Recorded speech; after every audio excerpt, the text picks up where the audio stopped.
To சித்துராஜலட்சுமி cooking சேனலில் இன்றைக்கி இட்லி மாவை வச்சு கார பணியாரம் தான் இன்றைக்கி ஊற்றி எடுக்க போகிறோம். அந்த கார பணியாரம் இட்லி மாவில் கார பணியாரம் எப்படி செய்யலான்னு பார்க்கலாம். இப்போ இந்த அளவுக்கு நான் இட்லி மாவு எடுத்திருக்கேன். இந்த அளவுக்கு இட்லி மாவு எடுத்துருக்கேன். இந்த கப்பால் இட்லி மாவு எடுத்துக்கு இதுக்கு என்னென்ன பொருள் சேர்க்கலான்னு பார்க்கலாம். கார பணியாரத்துக்கு இப்போ இது கூட பொடியாக நறுக்கின பெரிய வெங்காயம், பொடியாக நறுக்கின பெரிய வெங்காயம், கேரட்டு துருவனை கொஞ்சம் போல் துருவனை கேரட்டு, தேங்காய் துருவல், கொத்தமல்லி இலை, பச்சை மிளகா, கருவேப்பிலை இலை, இது மட்டும்தான். இப்போ பொடியாக நறுக்கின வெங்காயம் சேர்த்துக்கிறலாம்.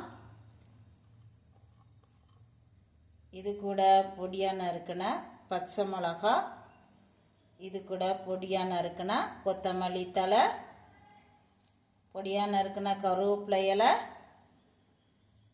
இது கூட கொஞ்சம் போல் கேரட்டு துருவல், கொஞ்சம் போல் தேங்காய் துருவலையும் சேர்த்து விட்டு இதுக்கு தேவையான உப்புத்தூளையும் சேர்த்து விட்டு, ஏற்கனவே நம்ம இட்லி மாவில் உப்புத்தூள் இருக்கும், கொஞ்சமாக நம்ம உப்புத்தூள் சேர்த்துக்கலாம்.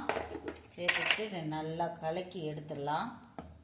இப்போ இது எல்லாத்தையும் கலந்து விட்டுடலாம்.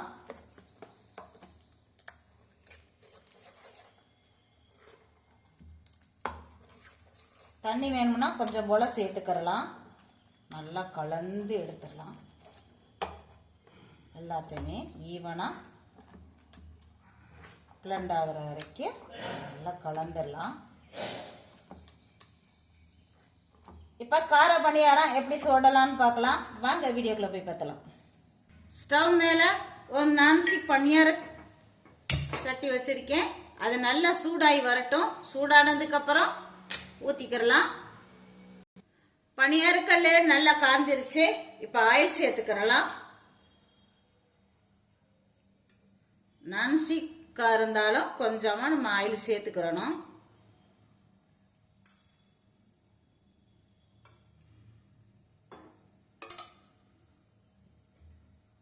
இப்போ கொஞ்சம் கொஞ்சமாக குழிக்குள்ளே ஊற்றிக்கிறலாம்.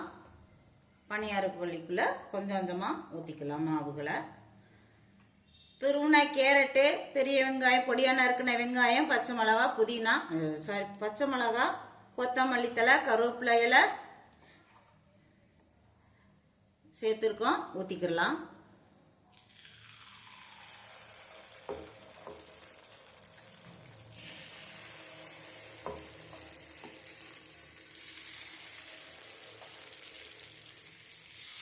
புளிக்குள்ளே நிறையா ஊற்றாமல் கம்மியாக ஊற்றினா அது வெந்து பொங்கி வரும்போது கரெக்டாக இருக்கும். நம்ம நிறையா ஊற்றினா வடிஞ்சிரும்.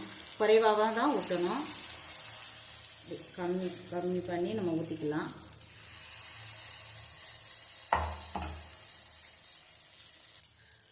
கார பணியாரம் வேகட்டும். சிம்மிலே வச்சு வேக விட்டுடலாம். பொடியாக நறுக்கின வெங்காயம், துருவின கேரட்டு, பச்சை மிளகா, பொடியாக நறுக்கின கருவேப்பிலை, கொத்தமல்லி இலை, உப்புத்தூள், மேலாக ஆயில் சேர்த்துக்கலாம். செம்ம டேஸ்ட்டாக இருக்குங்க இந்த கார பணியாரம். இதில் உடம்புக்கு நல்லது. வெஜிடபிள்ஸு கேரட்டு சேர்த்துருக்கோம். உடம்புக்கு அவ்வளோ நல்லது. வேகட்டும். சுற்றி வேறு அப்படி எடுத்து விட்டுறலாம். அப்படி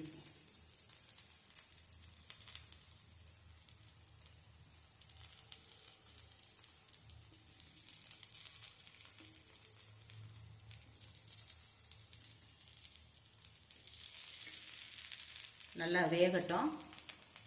இந்த மாதிரி கார பணியாரம் நம்ம சுட்டு கொடுத்தா குழந்தைங்க பெரியவங்க விரும்பி சாப்பிடுவாங்க. ஒரே மாதிரியாக இருக்காமல் இந்த மாதிரி வித்தியாசமாக செஞ்சு கொடுத்தா நம்ம டேஸ்ட்டாக இருக்கும். நல்லாவும் விரும்பி சாப்பிடுவாங்க. இப்போ பணியாரம் திருப்பி விட்டுறலாம். மொறு மொறுன்னு இருக்குது பாருங்கள்.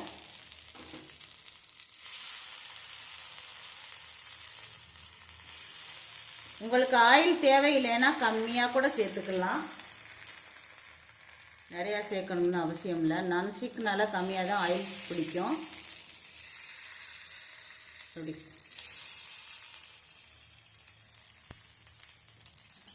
மேலாக ஆயில் சேர்த்துக்கிறலாம்.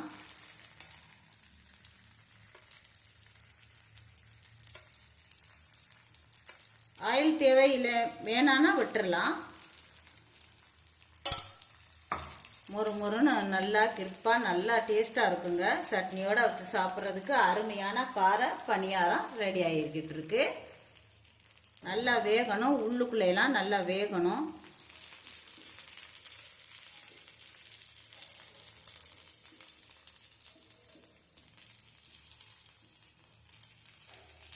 வேகட்டும், டிஸ்டர்ப் பண்ண வேணாம், அப்படியே இருக்கட்டும். பொறுமையாக அவசரப்படாமல் நம்ம நின்று நிதானமாக வேக வச்சு எடுத்தோம்னா நல்லா சுட சுட சூடாக பணியாரம் கிரிப்பாக நல்லா கிடைக்கும்.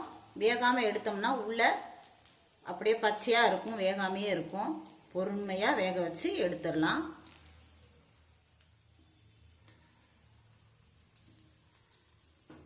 செம்ம டேஸ்ட்டாக இருக்குங்க. எல்லாரும் விரும்பி சாப்பிடக்கூடிய இந்த கார பணியாரம். கேரட்லாம் சேர்த்துருக்கோம், ரொம்ப ருசியாக இருக்கும், உடம்புக்கு நல்லது, சாப்பிடலாம்.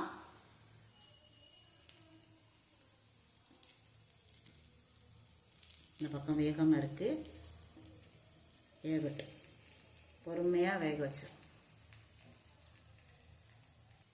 இப்போ வெந்துருச்சு, பிளேட்டில் மாற்றி எடுத்துடலாம்.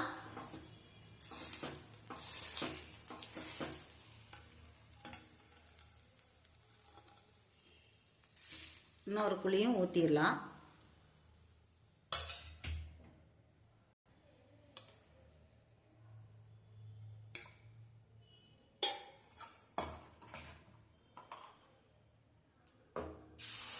கொஞ்சம் கொஞ்சமாக ஊற்றிக்கிறோம் குழிக்குள்ள. நிறையா ஊற்றினா அது வெந்து பொங்கி வரும்போது வெளியில் வந்துடும். இப்படி குறைவாகவே ஊற்றிக்கோங்க, அப்போ தான் வெந்து கரெக்டாக இருக்கும். இதுக்கு ஆயில் சேர்த்துக்கலாம், கொஞ்சம் போல் ஆயில் சேர்த்துக்கலாம். நான்ஸ்டிக்னால ஆயில் இதுக்கு தேவைப்படாது.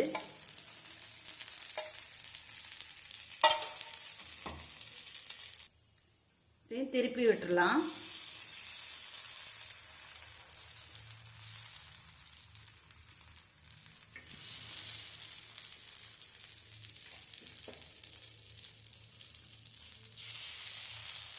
இப்போ இதையும் எடுத்துடலாம். வெந்துருச்சு பாருங்க கார பணியாரம்.